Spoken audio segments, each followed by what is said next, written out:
সুদানে শান্তিরক্ষা মিশনে সন্ত্রাসী হামলায় নিহত বাংলাদেশি সেনা সদস্য কুড়িগ্রামের শান্ত মণ্ডল ও মমিনুল ইসলাম, রাজবাড়ীর শামীম রেজা, নাটোরের মাসুদ রানা, কিশোরগঞ্জের জাহাঙ্গীর আলম ও গাইবান্ধার সবুজ মিয়ার বাড়িতে চলছে শোকের মাতম।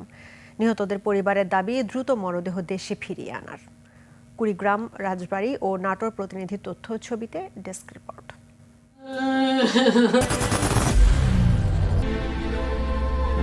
I am Ox. এ কান্না স্বজন হারানোর। সন্ত্রাসী হামলায় জাতিসংঘ শান্তিরক্ষা মিশনে সুদানে নিহত হয়েছেন বাংলাদেশ সেনাবাহিনীর সদস্য শান্ত মণ্ডল ও মমিনুল ইসলাম। তাদের মৃত্যুর খবরে পরিবারে চলছে শোকের মাতম। কুড়িগ্রামের রাজারহাট উপজেলার ছোট মাধাই গ্রামের মণ্ডলপাড়ার সৈনিক পরিবারের সদস্য শান্ত মণ্ডল চলতি বছরের নভেম্বরে শান্তি মিশনে সুদানে যান। সেখানে বিদ্রোহীদের বোমার আঘাতে প্রাণ হারান তিনি। পরিবারের ছোট ছেলের মরদেহ দেখার আকুতি জানান শান্তর মা।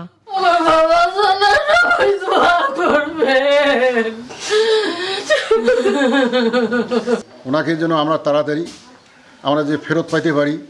তার বউয়ের শুনি নাকি তার বউয়ের বাচ্চা পেটে 5 মাস গর্ভের সন্তান, কিন্তু সে তো এখন মারা গেছে।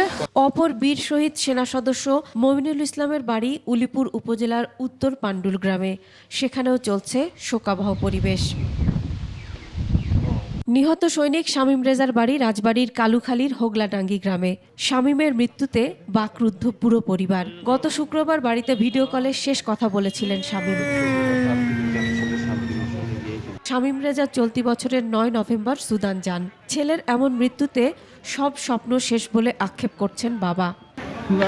মানুষকে সব আশা ভঙ্গ হয়ে গেল আমার এখন আশা চাইল না রে আমার মনে। নাটোরের লালপুরের বোয়ালিয়াপাড়া গ্রামের মাসুদ রানার পরিবারেও চলছে শোকের মাতম।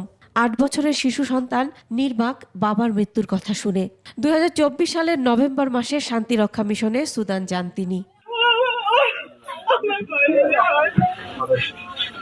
গাইবান্ধার পলাশবাড়ির সবুজ মিয়া 1 বছর আগে বিয়ে করেন। ছোটবেলায় হারিয়েছেন বাবাকে।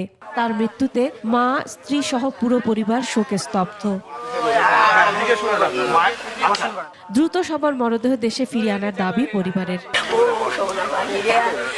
Masum আলিসা, desk report, 21 television.